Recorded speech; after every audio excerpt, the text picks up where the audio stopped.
नमस्कार दोस्तों, कैसे हैं आप सब। तो आज हम स्टार्ट करेंगे मैथ्स की न्यू सीरीज।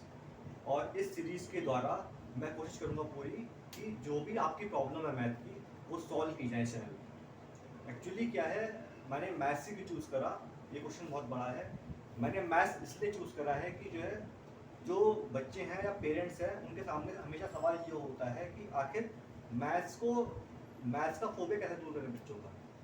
बच्चों के पास हमेशा जो है दिक्कत मैथ्स को लेकर रहती है, वो क्वेश्चन सॉल्व नहीं कर पाते मैथ्स के।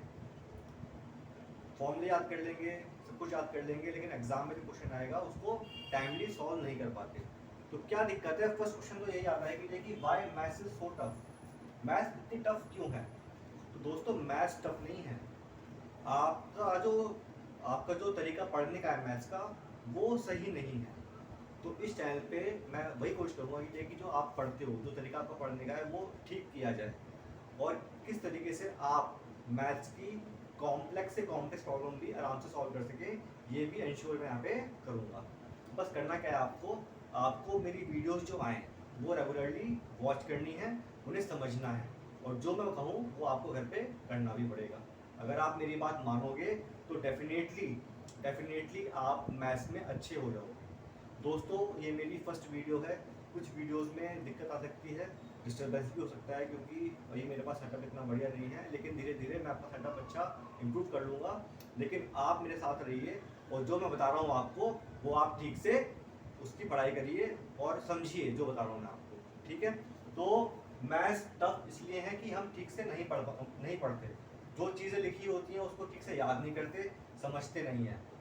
तो ये जो आपका टफनेस है, जो ये आपका क्वेश्चन मार्क जो लगा हुआ है इतना बड़ा, इसको इसी चैनल पे दूर किया जाएगा, ठीक है। बस आपको मुझ पर ट्रस्ट रखना है, और अगर आपको मुझ पर ट्रस्ट है तो मैं आपको गारंटी देता हूँ 100% की जो आपकी जो मैथ्स की प्रॉब्लम है सारी दूर हो जाएगी, ठीक है दोस्तों। चलिए आज हम स्टार्ट करेंगे एनसीईआरटी क्लास 9 का पॉलिनोमियल। ये मैंने क्यों उठाया टॉपिक, क्योंकि एक तो ये बेसिक टॉपिक है, ये 10th क्लास में भी आता है और 9th क्लास में भी आता है। इसके अलावा इसमें क्वेश्चंस ऐसे हैं, कुछ फॉर्मूलेज हैं जो मुझे बताने हैं आपको कि वो कैसे इंप्लीमेंट होते हैं। चलिए स्टार्ट करते हैं। तो दोस्तों पॉलिनोमियल्स के अंदर आज मैं बताऊंगा आपको 10 टाइप के फॉर्मूलेज। आज बताऊंगा मैं आपको 10 टाइप्स के फॉर्मूलेज, और ये फॉर्मूलेज किस तरीके से इंप्लीमेंट होंगे वो भी आज डिस्कस किया जाएगा। तो फॉर्मूला नंबर 1 देखते हैं। पहली बात तो ये, व्हाट इज पॉलिनोमियल। दोस्तों कोई भी अगर लिखा हुआ एक्सप्रेशन जिसमें टर्म्स जो है 2 और मोर टर्म्स हो उसको बोलते हैं पॉलिनोमियल। फॉर एग्जांपल मैं लिखा x, तो इसमें केवल एक टर्म है ना, इसको बोलेंगे हम कि ये है मोनोमियल। क्या है ये? मोनोमियल। मैं लिखा x प्लस 2, तो ये क्या हो गया, इस पर दो टर्म आ गई, एक तो x और एक 2 है, तो इसको बोलेंगे हम बाइनोमियल, इसको बोलेंगे हम बाइनोमियल। मैं लिख दिया x plus x square plus x plus 2, तो यहाँ पे टर्म आ गई 3, तो ये 2 हो या 2 से ज़्यादा हो तो क्या कहलाएगा वो? पॉलिनोमियल। इसको वैसे बोलेंगे हम ट्राइनोमियल, लेकिन ट्राइनोमियल ना बोल के भाई ऐसे तो बहुत सारे ईएल हो जाएंगे, बहुत सारे भी ईएल हो जाएंगे। कितने ईएल याद करोगे भाई?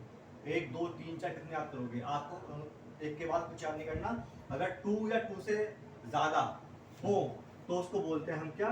पॉलिनोमियल। दोस्तों पॉलिनोमियल का मतलब ही होता है, पॉली मतलब बहुत ज़्यादा, पॉली मतलब बहुत ज़्यादा, पॉली मतलब ज़्यादा, पॉली मतलब ज़्यादा, ठीक है। तो अगर टर्म्स 2 और मोर हो तो उसको बोलते हैं हम पॉलिनोमियल। तो पॉलिनोमियल के बारे में आज हम बात करेंगे।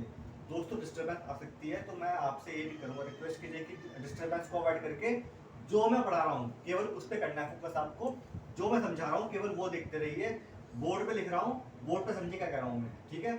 और जो है कोशिश करिए कि जो मैं समझाऊँ वो आप समझें, और एक कॉपी एक पेन लेके बैठिए। जो भी चीज़ आपको लगती है इंपॉर्टेंट वो नोट भी करिए साथ साथ के साथ। जो समझ में ना आए मुझे कमेंट करिएगा, कमेंट में मैं आपके हर कमेंट का रिप्लाई करूंगा, और जो प्रॉब्लम होगी वो सारी सॉल्व की जाएगी आपकी इसी चैनल पे, ठीक। चलिए आगे बढ़ते हैं। दोस्तों इसी कड़ी में जो है आता है next is degree of polynomial निकालने के लिए पूछते हैं, डिग्री ऑफ पॉलिनोमियल, ठीक है, सॉरी, डिग्री ऑफ पॉलिनोमियल। तो दोस्तों वो क्या होता है, माना कि मेरा एग्जाम्पल देखते हैं, मैंने लिखा x प्लस 2, क्या डिग्री होगी इसकी? तो यहाँ पर जो पावर होती है x की वो डिग्री कहलाती है, जो पावर x की वो डिग्री कहलाती है। यहाँ पावर कितनी है x की? 1, तो डिग्री कितनी है इसकी 1, डिग्री कितनी है इसकी 1। सिमिलरली अब मैंने लिख दिया example x² plus 2x plus 3। तो दोस्तों यहाँ पर जो x 2 बार आ गया, एक तो आ गया x², एक आ गया x, यहाँ पावर 1 है, यहाँ पावर 2 है, तो सर डिग्री क्या होगी, 2 होगी या 1 होगी, 2 होगी या 1 होगी। दोस्तों अगर ऐसा कुछ आ जाए ना, तो जो पावर x की मैक्सिमम होती है वही डिग्री होती है, जो पावर x की होगी मैक्सिमम वही डिग्री होती है, जो पावर होगी मैक्सिमम वही डिग्री होती है। तो यहाँ पर जो पावर है मैक्सिमम वो क्या है x की, दैट इज 2। तो 2 is the degree of this polynomial, 2 is the degree of this polynomial. समझ में आया दोस्तों? एक क्वेश्चन और देखते हैं, आपको बिल्कुल समझ में आ जाएगा। मैंने लिखा x की पावर 5 प्लस 1/x की पावर 3 प्लस x की पावर माइनस का 4 प्लस 3x प्लस 2, कुछ भी लिख दो, ठीक है। अब देखते हैं इसकी डिग्री क्या होगी। दोस्तों यहाँ पर पावर क्या है x की, बोलो क्या है पावर यहाँ पे x की 5।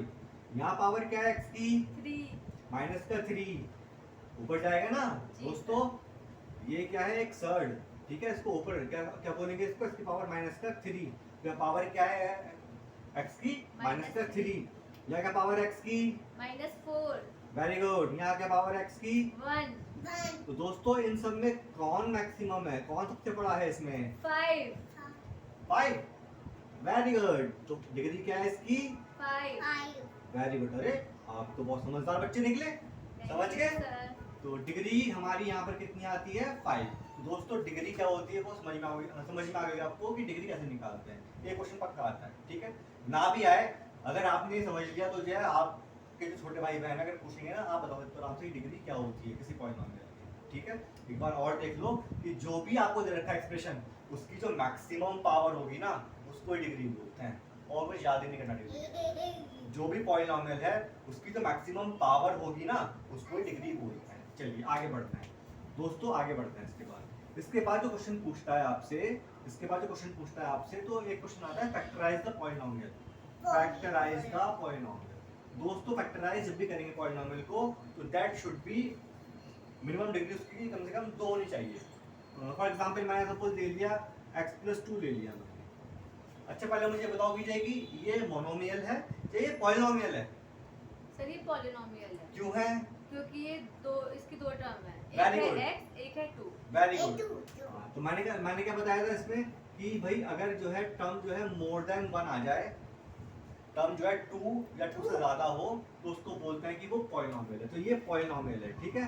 क्या है ये पॉलिनोमियल। इसकी डिग्री कितनी है दोस्तों 1। डिग्री 1 है। क्यों है डिग्री 1? क्योंकि x की जो पावर है वो है 1। इसकी पावर जो x की वो 1 है, इसकी डिग्री कितनी है इसकी 1। डिग्री कितनी है इसकी 1। अब मुझसे बोला कि इसके फैक्टर्स निकालो या इसको सॉल्व करिए। तो जब भी मुझे सॉल्व करना पड़ेगा ना इसको, तो मैं x + 2 कर दूंगा इक्वल टू 0। क्या कर दूंगा इक्वल टू 0।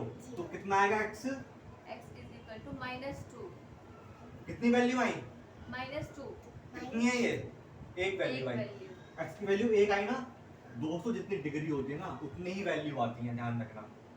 जितनी डिग्री होगी उतनी ही वैल्यू आएंगी x की। जितनी डिग्री होगी उतने ही जो पॉलिनोमियल उसके रूट्स होंगे। इसके कई नाम हो सकते हैं। इसको बोल सकते हैं कि जो है सॉल्यूशन ऑफ पॉलिनोमियल, इसको हम बोल सकते हैं कि जो है रूट्स ऑफ पॉलिनोमियल, इसको हम बोल सकते हैं जीरोस ऑफ पॉलिनोमियल, ठीक है।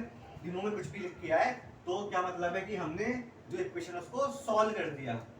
बात समझ में आया? तो जितनी डिग्री होती है दोस्तों उतने ही उसके सॉल्यूशन होते हैं, उतने ही उसके रूट्स होते हैं, उतने उसकी जीरोस भी होती है। तो मुझे उम्मीद है कि आपको समझ में आ गया होगा कि हाँ भाई डिग्री अगर हमें दे रखी है तो हम बता सकते हैं कि कितने उसके रूट्स होंगे, कितने जीरोस होंगी उसके अंदर। तो ये तो था केवल एक सिंगल डिग्री का एग्जाम्पल था। तो हमने इसको सिंपली फैक्टराइज कर दिया और वैल्यू निकाल दी कि x की वैल्यू -2 आ गई। बट अगर डिग्री 2 दे रखी हो, मतलब पॉलिनोमियल डिग्री 2 वाला हो, एग्जांपल देखते हैं।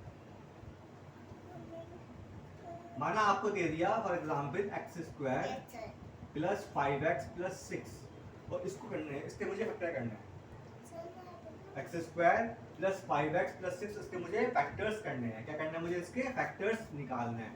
दोस्तों फैक्टर्स का मतलब होता है कि जो है मुझे इसको ब्रेक करना है, मुझे इसको ब्रेक करना है इस तरीके से कि जो है मैं आगे सॉल्व कर सकूं। ठीक है, फैक्टर्स मतलब कि जो है कि ऐसी वैल्यू ऐसे फाइंड करना एक्सप्रेशन जिससे कि जो है ये पूरी तरह से डिवाइड हो जाए, डिवाइड होकर रिमाइंडर 0 आ जाए। वो चीज़ें आपको समझ में नहीं आ रही होंगी अभी, आगे आगे जब तक हम बढ़ेंगे तो आपको समझ में आएगा कि जो है कि डिवाइड करके रिमाइंडर 0 कैसे आता है। ठीक है, फैक्टर्स क्या होता है सब समझ में आएगा। तो अभी मुझे करना है इसके फैक्टर्स, मतलब कि मुझे इसको सॉल्व करना है। पहली बात तो ये कि जो मुझे बताइए कि जो कि ये एक मोनोमियल है या बाइनोमियल है या ये ट्राइनोमियल है। सर ये ट्राइनोमियल है। Why it is trinomial? Because इसमें 3 डिजिट्स हैं।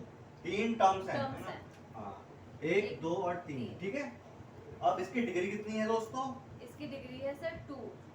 जितनी डिग्री उतने फैक्टर्स आते हैं, ओके। जितनी डिग्री उतने ही फैक्टर्स होंगे। करते हैं फैक्टराइज इसको दोस्तों। जब भी करेंगे फैक्टराइज इस तरीके से, इसको बोलते हैं, इसका एक नाम और होता है जो आप पढ़ेंगे आगे, उसको बोलते हैं हम क्वाड्रेटिक। क्वाड्रेटिक क्वाड्रेटिक टर्म कब यूज करते हैं? जब डिग्री 2 होती है हमेशा।